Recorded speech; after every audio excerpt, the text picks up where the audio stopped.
അമ്മേ, അമ്മ ചെയ്തത് ഒരു കണക്കിന് നന്നായി. ആ തലതെറിച്ച പെണ്ണിനോട് അമ്മ സത്യം തുറന്നു പറഞ്ഞില്ലേ? ഇനിയിപ്പൊ അവളൊരു പാഠം പഠിച്ചോളും. സ്വയം വലിയ മഹാറാണിയാണെന്നല്ലേ വിചാരിച്ചിരുന്നത്? മഹാറാണി ഇനി വീട്ടുവേലക്കാരി ആവുമ്പോഴുണ്ടല്ലോ മനസ്സിലാക്കിക്കോളൂ അവള്. അഹങ്കാരത്തിന് പുറത്ത് മറ്റുള്ളവരുടെ പണി തെറിപ്പിക്കുമ്പോ എന്താ സംഭവിക്കുന്നെന്ന് അറിയട്ടെ. റിയ, നീ എന്തൊക്കെയാ പറയുന്നേ? ഒരു പെണ്ണായിരുന്നിട്ട് മറ്റൊരു പെണ്ണിന്റെ ഭാവിയെ കുറിച്ചാണോ ഈ പറയുന്നത്? അല്ലെങ്കിൽ തന്നെ പാവം അതിന്റെ ജീവിതം ആകെ നാശമായിരിക്കുക. അതിന്റെ കൂടെ നീയും കൂടെ അവളെ ശപിച്ചോണ്ടിരിക്കുക. നിനക്കെന്താ അവളോട് ഇത്ര താല്പര്യം? നീ നമ്മുടെ കാര്യം ഒന്ന് ആലോചിച്ച് നോക്ക്. ആ ഗുലാബ് സിംഗ് എങ്ങാനും ഈ കാര്യങ്ങൾ അറിഞ്ഞ, നമ്മളെ ഇത് ചെയ്തെന്നെങ്ങാനും മനസ്സിലാക്കിയ, പിന്നെ അയാൾ ഇവിടെ എന്തൊക്കെ പുകില ഉണ്ടാക്കിയെന്നറിയില്ല. സ്വന്തം മോളോട് തന്നെ ഇത്രയൊക്കെ ചെയ്യാൻ മനസ്സുള്ള വ്യക്തി നമ്മുടെ ജീവൻ എടുക്കാൻ പോലും മടിക്കില്ല.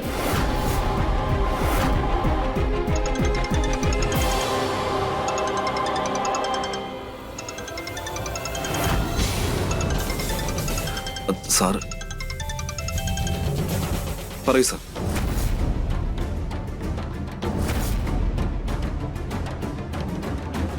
എന്താ ഇഷ സത്യങ്ങളൊക്കെ മനസ്സിലാക്കിയെന്നോ? ശരി സാർ, ഞാനിപ്പോ വരാം.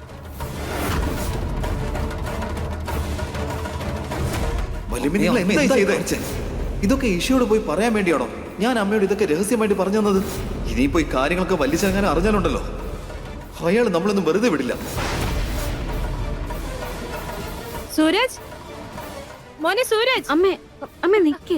സൂരജ്, അമ്മ നിക്ക്, അമ്മ നിക്ക്. മോനെ സൂരജ്. അമ്മേ, ഇങ്ങോട്ട് പോ. സൂരജ്.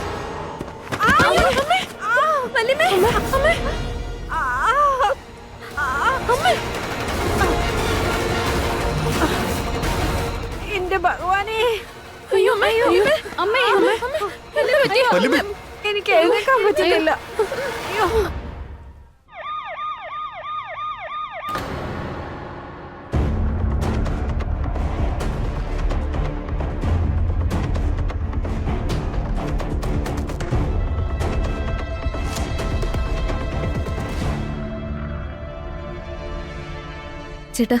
ചേട്ടൻ ഇങ്ങനെ ടെൻഷൻ അടിക്കല്ലേ. വല്യമ്മയ്ക്ക് ഒന്നും സംഭവിക്കില്ല. ദൈവമല്ലേ വല്യമ്മയുടെ കൂടെ ഉള്ളത്. അമ്മായിക്ക് എങ്ങനെയുണ്ട്? ഡോക്ടർമാരെന്തു പറഞ്ഞു? അവര് നോക്കുന്നുണ്ട്. ചെറിയച്ച, നിങ്ങളിങ്ങനെ ടെൻഷൻ അടിക്കണ്ട. അമ്മായിക്കൊന്നും പറ്റില്ല. ഡോക്ടർ, വല്യമ്മയ്ക്ക് ഇപ്പൊ എങ്ങനെയുണ്ട്? അവരുടെ കാല് നേരത്തെ തന്നെ അല്പം വീക്കായിരുന്നു. ഇപ്പൊ വീഴുകയും കൂടി ചെയ്തപ്പോ കാല് കുറച്ചുകൂടി ഡാമേജ് ആയി.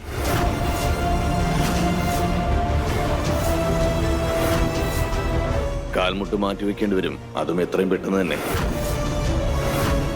അതിപ്പോ തന്നെ ചെയ്തില്ലെങ്കിൽ അവർക്ക് ജീവിതകാലം മുഴുവൻ എഴുന്നേറ്റ് നടക്കാൻ പറ്റില്ല. കാൽമുട്ട് മാറ്റിവെക്കാനോ? പക്ഷെ അതിന് ഒരുപാട് ചെലവാവുമല്ലോ.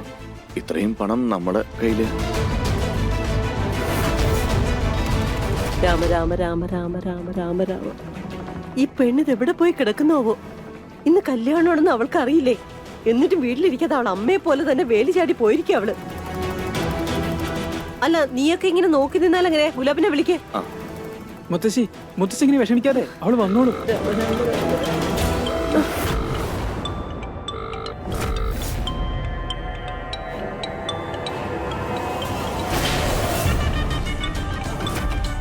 ഇഷ, ഇഷ, ഇഷ,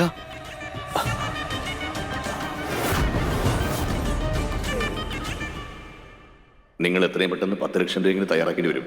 എന്നാലേ എനിക്ക് ഓപ്പറേഷനുള്ള കാര്യങ്ങൾ ശരിയാക്കാൻ പറ്റൂ.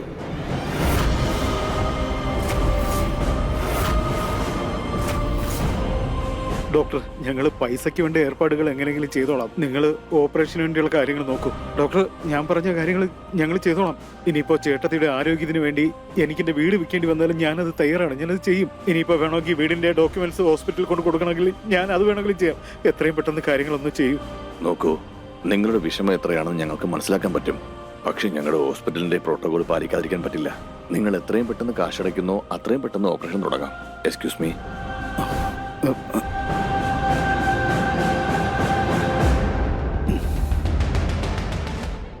ഇഷ, ഇഷ, ഇഷ, ഇഷ.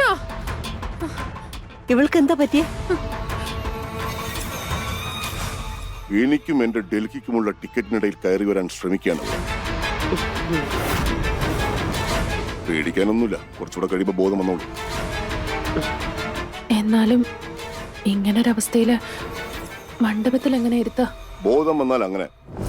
ഇനി അഥവാ വന്നില്ലെങ്കിൽ ബോധമില്ലാത്ത അവസ്ഥയിൽ തന്നെ അവിടെ കൊണ്ടിരുത്താം. പക്ഷെ കല്യാണം ഇന്ന് തന്നെ നടന്നിരിക്കണം. ആ പിന്നെ അവളെ നന്നായിട്ടൊന്ന് ഒരുക്കി നിർത്ത്.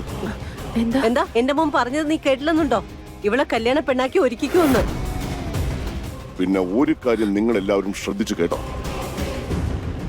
ഇവിടെ ആരെങ്കിലും ഇന്ന് നടക്കുന്ന കാര്യത്തിൽ എന്റെ തീരുമാനത്തെ മറികടക്കാൻ ഉദ്ദേശിക്കുന്നുണ്ടെങ്കിൽ പിന്നെ അവരും ഞാനും തമ്മിലുള്ള ബന്ധം എന്താണെന്ന് ഞാനങ്ങ് മറക്കും.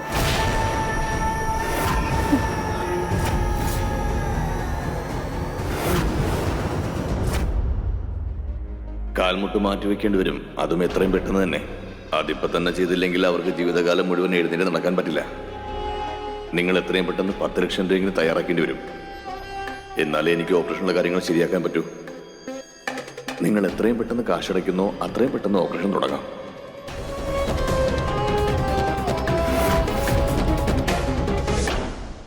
പതുക്കെ ദേ ഇവിടെ. എന്റെ ഭഗവാനെ, ഞാൻ തോറ്റു. പിന്നെയും വേദന തുടങ്ങിയോ വല്യമ്മേ? ഓ അങ്ങനെയൊന്നുമില്ല മോനെ. അതെന്താന്ന് വെച്ചാ പഴയ വേദനയായാലും ശരി, നമ്മുടെ ശത്രു ആയാലും മരണം വരെ നമ്മളെ വിട്ട് പോവില്ല അത്. അങ്ങനെയൊന്നും ഇല്ലെന്നേ. വല്യമ്മ സമയത്ത് മരുന്ന് കഴിച്ചാൽ മാത്രം മതി. പിന്നെ പ്രധാനപ്പെട്ട കാര്യം, വല്യമ്മ ഇപ്പൊ ചെയ്യുന്ന ഈ ജോലിയില്ലേ അതങ്ങ് ഉപേക്ഷിച്ചാൽ എന്താ? ഇപ്പൊ വീട്ടിലത്തെ കാര്യങ്ങളൊക്കെ നോക്കാൻ ഞാനിവിടെ ഇല്ലേ? ഓ അതൊന്നും സാരമില്ല മോനെ. ഞാനിങ്ങനെ വെറുതെ ഇരുന്നിട്ട് എന്ത് ചെയ്യാനാ? പിന്നെ നീ നോക്കിക്കോ, ഇനിയിപ്പൊ എന്റെ ജീവൻ പോവുകയാണെങ്കിലും ഞാൻ എന്തെങ്കിലും ജോലി ചെയ്തോണ്ടിരിക്കുമ്പോഴേ പോവൂ. എന്താ ഇത് വല്യമ്മേ? അങ്ങനത്തെ കാര്യങ്ങളൊന്നും പറയല്ലേ. ഞാൻ വല്യമ്മയ്ക്ക് വല്യമ്മയുടെ കാലിനും ഒരിക്കലും ഒന്നും സംഭവിക്കാൻ അനുവദിക്കില്ല. മനസ്സിലായോ? എനിക്കറിയാം. എനിക്ക് എന്റെ പ്രിയപ്പെട്ട ഭഗവാനിലും അതുപോലെ നിന്നിലും പൂർണ്ണ വിശ്വാസമുണ്ട്.